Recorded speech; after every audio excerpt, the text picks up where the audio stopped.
আসসালামু আলাইকুম, welcome to my channel recipe by রিপার। আজকের আয়োজনে আপনাদের জন্য থাকছে কাঁচা আমের কাশ্মীরি আচার।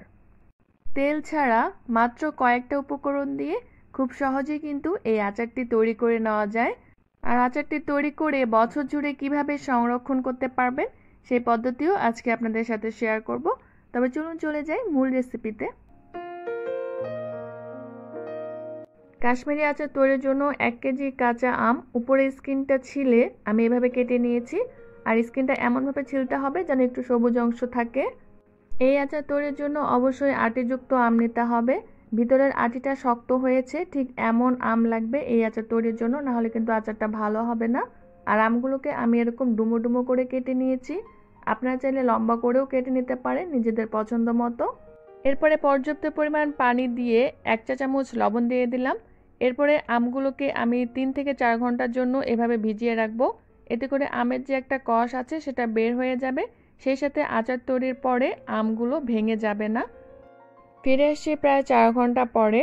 আর এ পর্যায়ে আমগুলোকে আর ধোয়ার কোনো প্রয়োজন নেই। ডিরেক্টলি এই পানি থেকে তুলে আমগুলোকে খুব ভালোভাবে পানি ঝরিয়ে নিব। আপনারা চাইলে টিস্যু পেপার অথবা সুতি কাপড় দিয়ে আমগুলো খুব ভালোভাবে পানি সোক করে নিতে পারেন।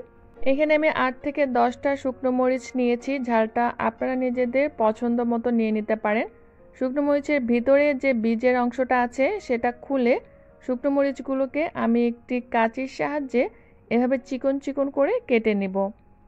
চেষ্টা করবেন মরিচগুলোকে একটু চিকন চিকন করে কেটে নিতে। আপনারা চাইলে এই কাজটি বটি দিয়েও করতে পারবেন। মরিচগুলো আমার কাটা হয়ে গিয়েছে। এরপরে আদা কুচি করে নিব। আর আমি প্রায় 2 ইঞ্চির মতো আদা এভাবে করে কুচি কুচি করে কেটে নিয়েছি। এটাকে জুলিয়ান কাট বলে। এভাবে লম্বা করে কেটে নিতে হবে। এরপর চুলায় একটি পাত্র বসিয়ে নিয়ে নিলাম 3 কাপ পরিমাণে চিনি।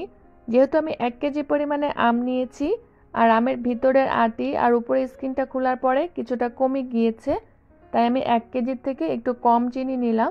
দিয়ে দিলাম হাফ কাপ পরিমাণে পানি। এই আচারটা তৈরির জন্য আম আর চিনির পরিমাণ সমান হতে হবে, তাই সেই বুঝে অবশ্যই চিনিটা দিয়ে নেবেন। চিনিটা যখন অর্ধেকটা পরিমাণ গলে আসবে দিয়ে দিচ্ছি 2 টেবিল চামচ পরিমাণে সাদা সিরকা বা হোয়াইট ভিনেগার। আর ভিনেগারটা আচারটা দীর্ঘদিন সংরক্ষণ রাখতে সহায়তা করে। চিনিটা যখন খুব ভালো মতো গলে আসবে দিয়ে দিচ্ছি হাফ চা চামচ পরিমাণে লবণ। আমি কিন্তু আগেও লবণ দিয়েছি, তাই সেই বুঝে অবশ্যই লবণটা এখানে দিতে হবে। লবণটা গলে আসলে দিয়ে দিচ্ছি আদা কুচি। আদা কুচি দিয়ে আরও প্রায় 1.5 থেকে 2 মিনিটের মতো জাল করে নিব। এতে করে আদার যে সুন্দর একটি ফ্লেভার আছে সেটা ছড়িয়ে যাবে। চিনি শিরার সাথে আদা কিছুক্ষণ জাল করে নিয়ে তারপরে পানি ঝরিয়ে রাখা আমগুলো দিয়ে দিচ্ছি। আমগুলো প্রথম 5 মিনিট হাই ফ্লেমে রান্না করব। এভাবে নেড়ে চেড়ে তারপর ঢাকনা দিয়ে ঢেকে সিদ্ধ হতে দেব। চিনিটা শিরা করার সময় আমি হাফ কাপ পরিমাণে পানি দিয়েছি।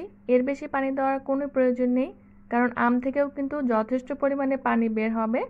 আর এই পানি দিয়েই আমগুলো খুব সুন্দর সিদ্ধ হয়ে যাবে। আপনারা দেখতেই পাচ্ছেন আমগুলো কিছুক্ষণ ঢেকে রাখার ফলে কিন্তু বেশ পানি বের হয়েছে। আর এভাবে করে আমি আরও কিছুক্ষণ আমগুলোকে ঢাকনা দিয়ে ঢেকে জাল করে নিব।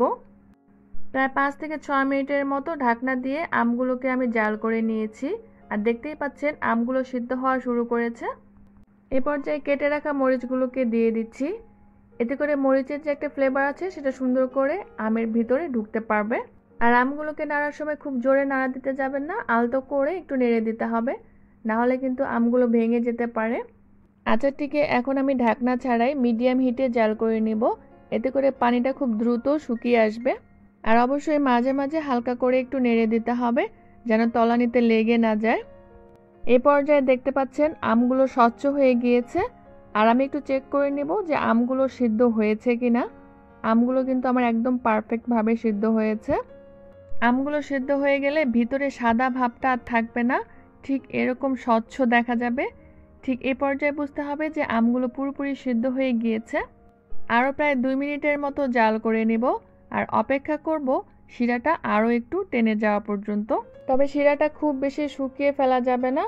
এরকম মাখা মাখা থাকা অবস্থাতেই আচারটিকে নামিয়ে নিতে হবে, কারণ আচারটা যখন ঠান্ডা হয়ে আসবে তখন কিন্তু অনেকটা টেনে যাবে শিরাটা। আর চিনির এই শিরাটাই কিন্তু প্রিজারভেটিভ হিসেবে আচারটিকে দীর্ঘদিন পর্যন্ত সংরক্ষণ রাখতে সহায়তা করবে।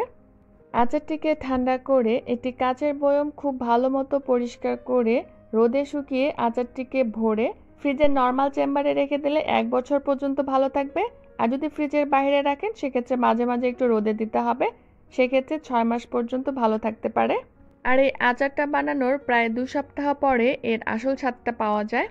আজকের আমার রেসিপি ভালো লাগলে অবশ্যই লাইক করবেন, কমেন্ট করবেন আর প্লিজ আমার চ্যানেলটি সাবস্ক্রাইব করতে ভুলবেন না। সবাই ভালো থাকবেন। আল্লাহ হাফেজ।